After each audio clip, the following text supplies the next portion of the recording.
রিয়া, সুপ্রিয়া, রিয়া, কোথায় তোরা? কি করছিস?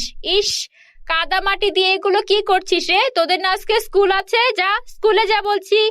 না না মা, আমরা আজকে স্কুলে যাব না। আমরা কাদা মাটি দিয়ে মটকা বানাবো। মটকা বানিয়ে কি করবি? ক্লাসে টিচার আমাদেরকে বলেছেন কিভাবে কিভাবে মটকা বানাতে হয়। আমরা মটকা বানিয়ে দেব, আর তুমি সেই মটকা বাজারে বিক্রি করবে। তাহলে তুমি অনেকগুলো টাকা পাবে, আর সেটা দিয়ে আমরা গরুর গোশত খাবো। কি এইসব তোরা মাথায় প্ল্যান করেছিস? ছোট ছোট বাচ্চা, তোরা মটকা বানাতে পারবি? যা বলছি যা। কিন্তু মা, মটকা বানালে সেটা বিক্রি করতে পারবে, একটু ভেবে দেখো, অনেক টাকা লাভ হবে কিন্তু। খারাপ বলিসনি। ঠিক আছে, তোরা এখন হাত ধুয়ে স্কুলে যা। আমি নিজেই মটকা বানাতে পারবো, তোদেরকে এসব করতে হবে না। না মা, আমরা আজকে স্কুলে যাব না, তোমাকে সাহায্য করব। আমরাও মটকা বানাবো, প্লিজ মা, প্লিজ। প্রতিদিন তো স্কুলে যাই, আজকে না হয় না যাই। মা প্লিজ। আচ্ছা আচ্ছা, প্রতিদিন তো স্কুলে যাস, হ্যাঁ? আর আজকে এই জন্য এই মটকা বানানোর বাহানা করে স্কুল ফাঁকি দেওয়া। পরীক্ষায় যদি একটা চ্যাপ্টার থেকে প্রশ্ন আসে তখন কিভাবে আনসার করবি? স্কুলে না গেলে এগুলো শিখতে পারবি? তোর মা গরিব হতে পারে, কিন্তু তোর মাও শিক্ষিত ছিল, এটা মাথায় রাখিস। তোর বাবা তো তোদেরকে ছেড়ে চলে গেছে, তাই তো আমাদের এই অবস্থা। কিন্তু আমি কি তোদের ছেড়ে চলে গেছি? আমি যদি চাকরি বাকরি করি তাহলে আমি অনেক টাকা আয় করতে পারতাম, কিন্তু আমাদের গ্রামে তো কোনো চাকরির ব্যবস্থা নেই। কিন্তু তোরা একটু বড় হ, তারপর দেখবি তোদের মা শহরে গিয়ে কত ভালো চাকরি করে। তোদেরকে একদম অফিসার বানাবো আমি, এই আমি বলে রাখলাম। হ্যাঁ মা, আমরা তো জানি তুমি আমাদের বেস্ট মা। তার আগে চলো না আজকে একটু মটকা বানাই।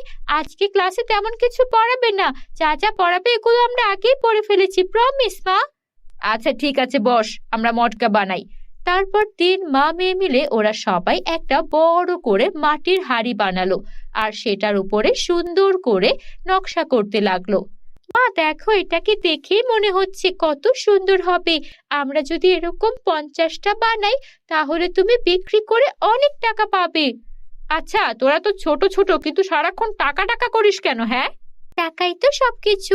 টাকা হলে আমরা আইসক্রিম খেতে পারবো, নতুন জামা পরতে পারবো, তুমি সুন্দর শাড়ি পরতে পারবে, নতুন স্কুলের ব্যাগ আনতে পারবো, বার্গার খেতে পারবো। হয়েছে হয়েছে, থাম থাম। মুখ দিয়ে কথার ঝুড়ি ফুটে, তাই না? এত কথা বলে মেয়েগুলো আমার। যা যা, এখন যা, হাত ধুয়ে ফেল। একটা মটকা হয়ে গেছে, আগে এটাকে বানাবো, শুকাবো, রং করব, তারপর যদি ভালো লাগে তারপরে আমরা আরো বেশি বানাবো, ঠিক আছে? ঠিক আছে মা। প্রিয়া, সুপ্রিয়া, রিয়া 3 বোন মিলে হাত ধুয়ে মায়ের সঙ্গে পড়তে বসে গেল। ওদের মা ওদেরকে অনেক যত্ন করে পড়াশোনা করাতেন। প্রিয়া, সুপ্রিয়া আর রিয়া হওয়ার পর একে একে 3টা মেয়ে বাচ্চা জন্ম দেওয়ার কারণে কবিতাকে ওর স্বামী ডিভোর্স দিয়ে দিয়েছিল। কিন্তু কবিতা নিজের আত্মসম্মানের জন্য আর বাপের বাড়িতেও যায়নি, এখানেই একটা বাড়িতে থাকতে শুরু করে দেয়। আর ও জমিদার বাড়িতেই কাজে ঢুকে পড়ে, কেননা শহরে যেতে হলে তার একটা থাকার জায়গা দরকার। কবিতার পরিচিত কেউ ছিল না, তাই কবিতা তার মেয়েগুলোকে একটু বড় হওয়া পর্যন্ত অপেক্ষা করছিল, আর এভাবেই কোনো রকমের সংসার চালাচ্ছিল। সেদিন রাত হয়ে যায়, পরদিন সকালে রোদের মধ্যে কবিতা ওর বানানো মাটির মটকাটা রোদে দিয়ে দেয়, আর তারপর সেটা একদম সুন্দর করে রং করে বাজারে নিয়ে যায় বিক্রি করার জন্য।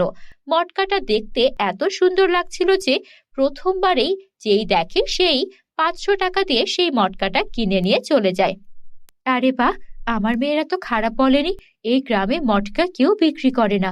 বড় করে যদি মটকা বানাতে পারি তাহলে নিশ্চয়ই অনেক অনেক টাকা আয় করতে পারবো। আমার আর জমিদার বাড়িতেও কাজ করতে হবে না। ঠিক আছে, এখন থেকে আমি বাড়িতে বসে বসে মটকাই বানাবো। সেদিন তাড়াতাড়ি বাড়িতে এসে কবিতা আরো 10টা মটকা বানালো, আর সেগুলো রোদে শুকিয়ে বিক্রি করতে দিল।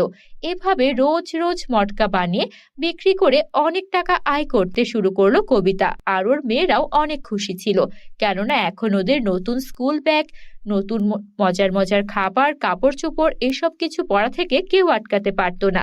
ওরা অনেক খুশি ছিল। একদিন একজন বুড়িমা ওদের বাড়িতে আসে। বাড়িতে কেউ আছো? আমি এসেছিলাম দূর দেশ থেকে। আমি একটা মটকা চাই। আমার এই পুরনো মটকাটা নিয়ে তোমাদের থেকে নতুন একটা মটকা দেবে? পুরনো মটকা দিয়ে নতুন মটকা? কেন গো বুড়িমা, আপনার কাছে টাকা নেই? না, আমার কাছে তো টাকা নেই। আমি মটকার মধ্যে ভিক্ষে করি। একটা মজবুত মটকা দাও দেখি, বিনিময়ে এই পুরনো মটকাটা তোমাকে দিতে পারি। পুরনো মটকা লাগবে না, আপনি এমনি নিয়ে যান নতুন মটকা, টাকা লাগবে না। আমি তো কত মটকা বানাই, এটা না হয় আপনাকে এমনিতেই দিলাম।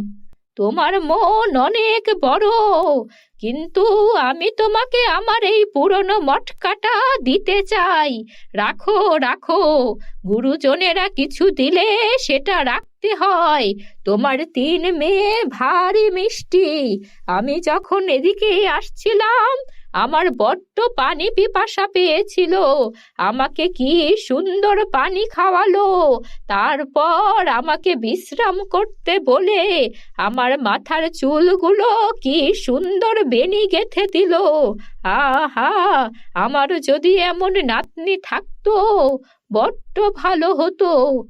ও বুড়িমা, তাহলে থেকে যান না, আমার তো 3 কুলে কেউ নেই। বাবা মা সেই আগে মরে গেছে। ভাই ভাবিরা তার বাড়িতে আমাকে উঠতে দেবে না। স্বামী তো আমাকে তালাকি দিয়ে দিয়েছে। আমারও তো আপন কেউ নেই। আপনি না হয় ওদের দাদিমা হয়ে থেকে যান। সে থাকা যাবে ক্ষণ, আমার এক কাজ আছে। আমি মাসখানেক পর আবার আসবো। এবার মেলা কথা না বলে মটকাটা দাও দেখিনি। ঠিক আছে, বসুন, আমি দিচ্ছি। তারপর কবিতা খুব সুন্দর একটা মটকা বের করে নিয়ে আসে, আর তারপর সেটাকে রং করে, সেটাকে সুন্দর ডিজাইন করে আরো মজবুত করে তারপর বুড়িমাকে দেয়। এই নিন বুড়িমা, এটা আরো বেশি মজবুত। এটার উপরে আমি সিমেন্টের প্রলেপ লাগিয়ে দিয়েছি। আপনি কোথায় না কোথায় যাবেন, মাটির মটকা তো ভেঙেও যেতে পারে, তখন আবার আপনার মন খারাপ হবে। এটা নিয়ে যান। বুড়িমা সেই মটকা নিয়ে পুরনো মটকাটা দিয়ে চলে গেল। তারপর ওরা বাড়িতে বসে যখন পুরনো মটকাটা দেখছিল, তখন সেই মটকাটা দেখে কবিতা বলল, তোদের 3জনের ছোটবেলায় আমি 3টা সোনার নূপুর করে দিয়েছিলাম। হ্যাঁ, তো ছোট নূপুর, ওগুলো দিয়ে কি করব? ওগুলোই মটকায় রেখে দিই। হ্যাঁ, রেখে একটু ঘরে চালে উঠিয়ে রেখে দেব। মা, কি যে তুমি বলো না, ঘরের চালে কেন রাখবে, বাক্সের মধ্যে রাখবে। ওই তো, আমি কি সব ভুলভাল বলি। ঠিক আছে, নিয়ে আয়। মটকাটার মধ্যে তার 3 মেয়ের পায়ের নূপুরগুলো রাখতেই পুরো মটকা সোনার নূপুরে ভরে গেল। আরে, এটা কি দেখছি? তার মানে এই বুড়িমা আমাদের কোনো জাদুর মটকা দিয়ে গেছে।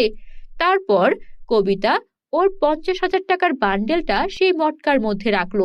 সঙ্গে সঙ্গে পুরো মটকা বান্ডেলে ভরে গেল। কবিতা বুঝতে পারলো ওর কঠোর পরিশ্রমের কারণে বুড়িমা ওকে এভাবে সাহায্য করে গেছে। কবিতা এরপর ওর 3 মেয়েকে নিয়ে অনেক সুখে শান্তিতে দিন কাটাতে লাগলো। পরীরাজ্যে রানী পরী একে একে 7টা রাজপুত্রের জন্ম দিলেন, কিন্তু তারপরও তিনি খুশি হতে পারছিলেন না। কেননা তার একটাই স্বপ্ন, তার একটা ফুটফুটে সুন্দর রাজকন্যা হবে।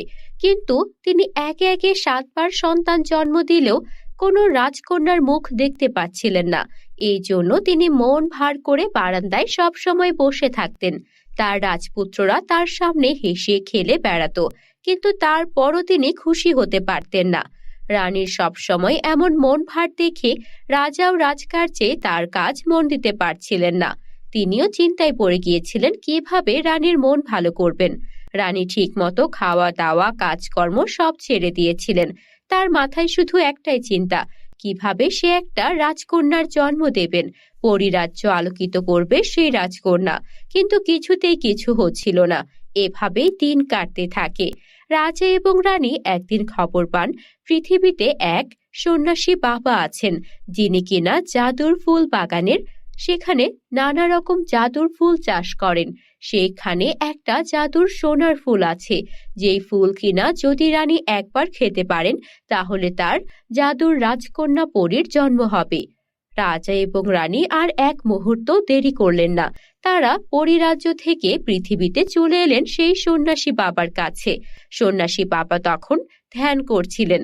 বাবা, আপনার ধ্যান ভাঙাতে চাই না, কিন্তু আমরা পরিরাজ্য থেকে এসেছি আপনার বাগানের জাদুর সোনার ফুল নিতে। বলুন বাবা, বিনিময়ে আপনাকে কি দিতে পারি? আমি আমার এই জাদুর বাগানের জাদুর সোনার ফুল তোদের দিতে পারি, কিন্তু তার বিনিময়ে তোদের থেকেও আমি বিশেষ কিছু চেয়ে নেব।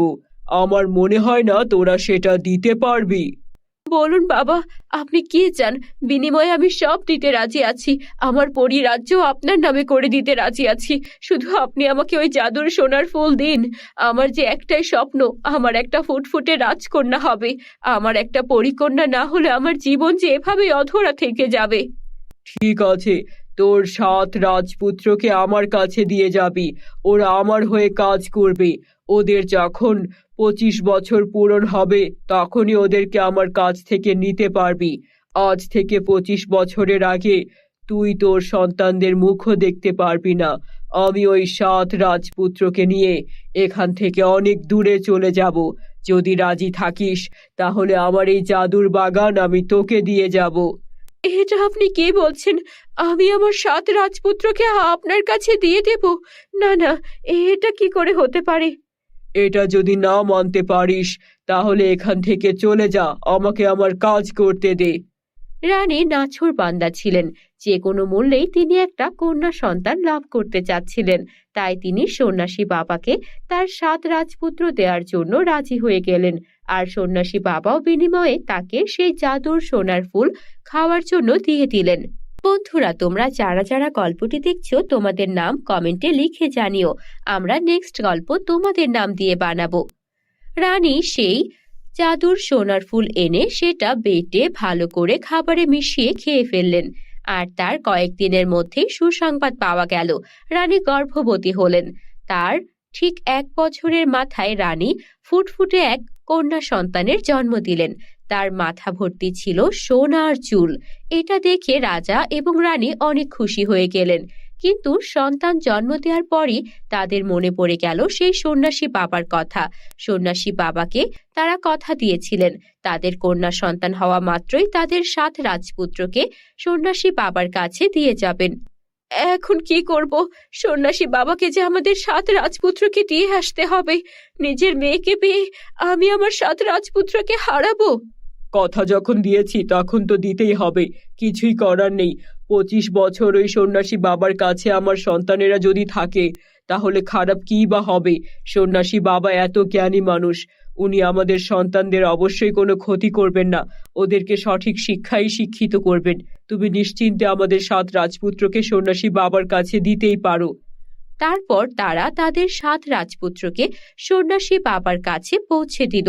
সন্ন্যাসী বাবা তাদেরকে নিয়ে পাহাড়ের গুহায় চলে গেল আর সেখানেই থাকতে শুরু করলো। এদিকে রাজকন্যা, যে কিনা সোনার চুলের ছিলেন, তাকে রাজা এবং রানী মিলে নাম রাখলেন সোনালী রাজকন্যা। সোনালী রাজকন্যা ধীরে ধীরে রাজপ্রাসাদে বড় হতে থাকলেন। একদিন দাসীদের সঙ্গে তিনি খেলা করছিলেন। তখন এক দাসী বলল, রাজকন্যা, আপনি তো অনেক অভাগী। আপনার 7টা ভাই আছে, কিন্তু তারা এই রাজপ্রাসাদে থাকে না। তারা থাকলে তারা আপনার সঙ্গে খেলা করত, কত আদরই না আপনাকে করত। আজ তো আপনার 18 বছর পূরণ হয়েছে, তারাও অনেক বড় হয়ে গেছে। না জানি তারা কেমন আছে। কি বলছেন? আমার 7টা রাজপুত্র ভাই আছে? হ্যাঁ রাজকন্যা, এক সন্ন্যাসী বাবার কাছে আপনার 7 ভাইকে দিয়ে আপনার জন্য তারা তপস্যা করে জাদুর সোনার ফুল এনেছিলেন। আর সেই ফুল খাওয়ার পরেই কিন্তু আপনার মা আপনাকে পেয়েছেন। কি বলছো? এসব তো আমাকে এত বছর কেউ কিছুই বলেনি। হ্যাঁ, রাজা রানী এই কথা গোপন রেখেছেন, কিন্তু আমার মনে হলো আপনাকে জানানো উচিত। আপনি তো জাদু ক্ষমতা সম্পন্ন রাজকন্যা। আপনি পারবেন আপনার 7 ভাইকে রাজপ্রাসাদে ফিরিয়ে আনতে। আপনার মনে হয় আপনার ভাইদের খোঁজে বেরিয়ে পড়া উচিত। সন্ন্যাসী বাবার কোনো খবর যদি না পাওয়া যায়, তারাই বা রাজপ্রাসাদ থেকে কিভাবে এখানে ফিরে আসবেন? রাজকন্যা এই খবর পেয়ে তার 7 ভাইকে দেখার জন্য উতলা হয়ে পড়লেন আর দাসীর থেকে সন্ন্যাসী বাবার ঠিকানা নিয়ে বেরিয়ে পড়লেন পৃথিবীর উদ্দেশ্যে। পুরো পৃথিবী খুঁজেও কোথাও সন্ন্যাসী বাবাকে খুঁজে পাচ্ছিলেন না। জায়গায় জায়গায় খুঁজতে খুঁজতে 7 দিন 7 রাত বের হলে সে দেখলো একটা গুহার সামনে 7টা ছেলে খেলা করছে। এই গুহার সামনে এই 7 জন এত সুদর্শন, এরাই নিশ্চয়ই আমার ভাই। আমি ওদের কাছে যাই। আচ্ছা, আপনারা কি সন্ন্যাসী বাবার কাছে বড় হয়েছেন? হ্যাঁ, আমরা সন্ন্যাসী বাবার কাছেই বড় হয়েছি, কিন্তু আমাদের বাবা অসুস্থ হয়ে গেছেন, উনি কথা বলতে পারেন না। উনি আমাদের ইশারা করে অনেক কিছুই বলতে বা বোঝাতে চেষ্টা করেন, কিন্তু আমরা কিছুই বুঝতে পারি না। উনি এমন অসুস্থ হয়ে পড়ার কারণে উনি সবসময় শুধু কান্না করেন। আমরা জঙ্গলে কাঠ কেটে অনেক কঠোর পরিশ্রম করে ওনার অনেক চিকিৎসা করিয়েছি, কিন্তু কিছুতেই কোনো লাভ হচ্ছে না। আপনাকে দেখে তো মনে হচ্ছে আপনি একজন পরী। আপনি কি আমাদের বাবাকে কোনোভাবে সাহায্য করতে পারবেন? হ্যাঁ, অবশ্যই পারবো। আপনাদের বাবার কাছে আমাকে নিয়ে চলুন।